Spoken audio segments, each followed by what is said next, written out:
Beware of the thief on the street that will steal your wallet.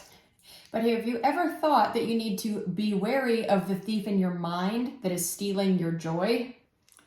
That's a huge concept, and we all know that the thief, the enemy, the devil, robs us of our joy. And mind-boggling because we don't know how to react. There's so much discouragement in the world, and so it brings us down as well. We recently, in a previous video, shared that, we just have had so much discouragement around us, not necessarily us, but people we know that are just facing situation after situation, after discouragement, after discouragement, after discouragement. And so we know that there's this like air of discouragement that is just taking people down right now. And the thing about discouragement that we need to remember is that discouragement causes us to stay stuck. The circumstances are still real. That's right. And so when things happen, we know that it's devastating. They're real, and our feelings are real. So the Bible talks about, there is a time to weep and there's a time to mourn. And so we're not dismissing or putting down things that are happening because they're discouraging. But we also have to recognize that the enemy in our minds steals our joy, and we are called to live a life of joy.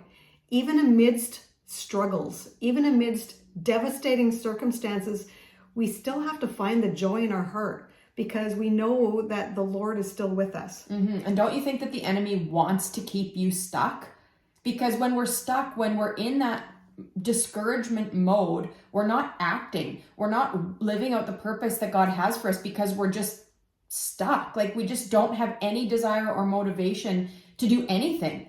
And there's this little anecdote that we actually want to read for you today that illustrates it so perfectly. Yeah, that's right. And it's from the author Bob Proctor, who has passed away in the last couple of years. But he calls this the devil's most prized possession. And I just want to read it to you because here it is. We can't speak it as good as he wrote it. The story goes that Satan was having a sale of his wares. There on display and offered for sale were the rapier of jealousy, the dagger of fear, and the strangling noose of hatred, each with its own high price. But standing alone on a purple pedestal was a worn and battered wedge.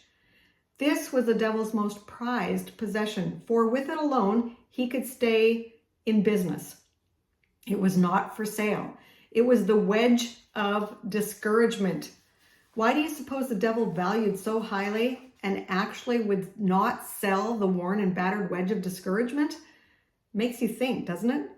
Well, he prized discouragement because of its enfeebling, demoralizing effect. Hatred, fear, or jealousy may lead immature people to act unwisely, to fight, or to run, but at least they act. Discouragement, on the other hand, hurts people more than any of these.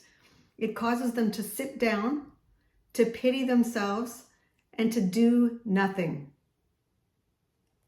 That's amazing, right? Yeah. Like that is the devil's most prized possession because he wants to keep us stuck, like you said at the beginning. He wants us to be paralyzed. He doesn't want us to move forward. He doesn't want us to get out of self-pity. But I think we need to just read a little bit more here. He goes on further to say, not until we realize that discouragement is often a form of self-pity do we begin to take stock of ourselves and our predicament and decide to act, to do something that will take us out of the unpleasant situation.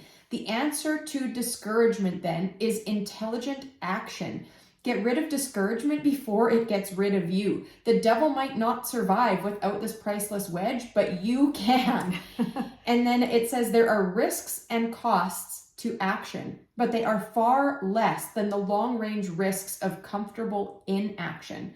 So you have to ask yourself, what area of your life are you facing discouragement in? Are you in that place of comfortable, where you don't like your life, you don't like what's happening, you don't like your results, but you're comfortable, and it's hard to get out of that comfortable zone?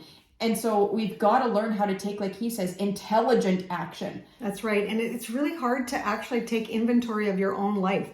to go deep and to think, am I in self-pity mode? Like, am I really doing that? Because when circumstances are so devastating, where maybe you just lost a parent, or maybe you have had surgery and you're down and out, maybe a friend of yours has been in an accident. Like, there's just so many things going on even around us. Yeah, and maybe it's a relationship thing where, you've been hurt by a friend or a family member. Maybe it's a church-related thing. Like, there's so many reasons where we just get paralyzed. And like we said earlier, our feelings are real and our feelings are valid, but our feelings often lead us astray. And we really have to remember that when we're facing discouragement, because when we get into that self-pity mode, we just spiral it further and further and further.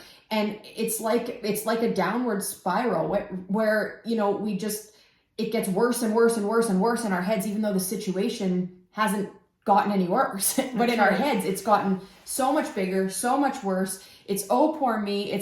This is unfair. Why me? Why am I the one who's dealing with this? And we just go further and further down that self-pity hole. And the further down we go, the more that we actually need to act. And, we want to just say that figuring out your first action step, like, that can be the smallest, most minute action step ever. It could be like deciding that today you're going to get dressed and go for a walk around your block. That's right. Okay? It does not have to be like big time action. This is like, what is the one small step that I can take right now to get my foot on the solid rock? Because that one little action step is going to help restore you. It's going to build your confidence again, because when we're spiraling down like this, our confidence spirals down as well. And we know that we're called to live a life of purpose. God has a purpose for you and for me. And yes, there's a time to mourn, there's a time to weep, and we know that because we've been there ourselves. But there comes a time when we have to take the action, the smallest step that is going to get us out of the mourning period. There's a time for everything, but there's a time to move forward as well. And so if life has taken a turn for you, and now you've been in this space where you feel like there's no fulfillment, there's nothing worth living, we want you to know that there is more to life. God wants you to live a life of joy and contentment. And maybe it's time to research, to dig deep, to see if you're in a space of self-pity, and then take the next little action step to move you forward. Because, when we are discouraged, it's really hard to find joy. And we are called to find joy in all circumstances. And, again, when we have these difficult circumstances that aren't going away, they are discouraging, right? But I think there's a difference between a discouraging situation and being stuck in that self-pity discouragement, right? The circumstance might always be discouraging, right? When somebody's ill, that is discouraging. It's not encouraging to get bad news from a doctor. It's never going to be encouraging. That's right. But when we stay stuck in that discouragement, that's where the devil is keeping us stuck. The enemy is keeping us stuck. And that's exactly where he wants us. And so we have to learn how to take a step forward, even if it's, with an illness. We have to learn, how do I take a step out of discouragement and into the purpose that God has for me here? That's right. And you might be in this valley right now. And we've all had valleys that we have to travel through, but we have to travel through them. We don't stay there. And so the first step might be for you to fall on your knees, or to cry out to God, to open the word, and to surrender your discouragement to him, because he can handle it. He can handle what you say. He is our everything, and we know that. But as believers, we have to surrender our discouragement and ask him to help us find the joy again. And moving forward from your discouragement doesn't mean you're not going to be sad anymore. It doesn't mean that you're not going to cry again. It doesn't mean that we're like pretending that things are good. It doesn't mean that we are Like, it doesn't mean any of that. It means that we are walking forward into the purpose that God has for us in every situation, instead of letting the enemy keep us stuck. That's right. And that might mean by committing to getting in the Word and praying every day for a little period, so that you can find joy knowing that Jesus is walking this valley road with you. Mm-hmm.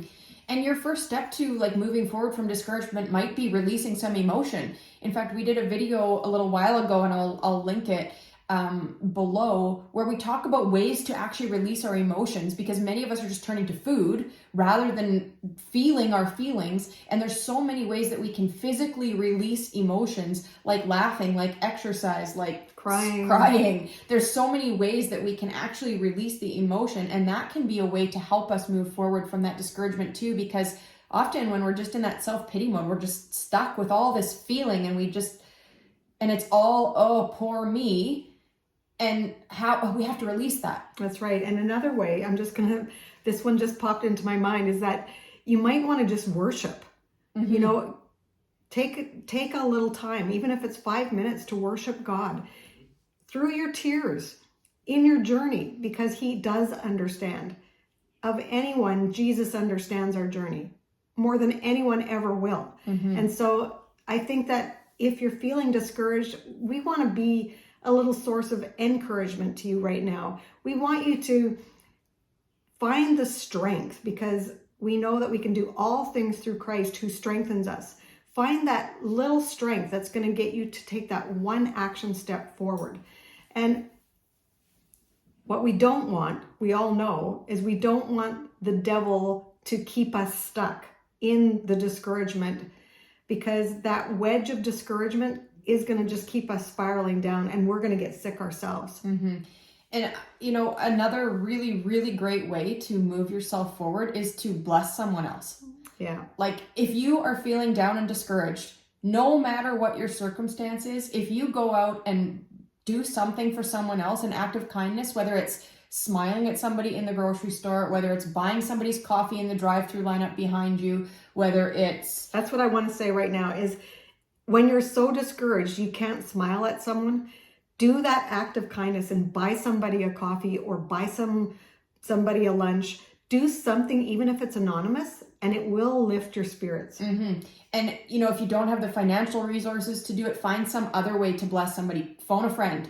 Like, do something that is going to lift somebody else up, because we are blessed in the blessing. That's right. And that just makes me think of something else, because I have a friend who is a pastor, and in the midst of their discouragement, when they lost their son, I asked him a question one day, and it will always be with me, because I said to him, how do you handle all these comments that, you know, people are trying to be encouraging, but actually some of them are hurtful? And he said, while people are talking to him, he is praying for them. And so if you're feeling discouraged, if you're feeling stuck, praying for someone else to bless someone else is actually going to help you, lift you out of your discouragement as well. And that's what he did, so that it would help him through his discouragement. Mm-hmm. So really, I think that's the key right there, is go bless somebody else. Yeah. Go do something for somebody else, because when we get outside of ourselves and our problems, we can see that there's a lot more going on in the world than our discouragement.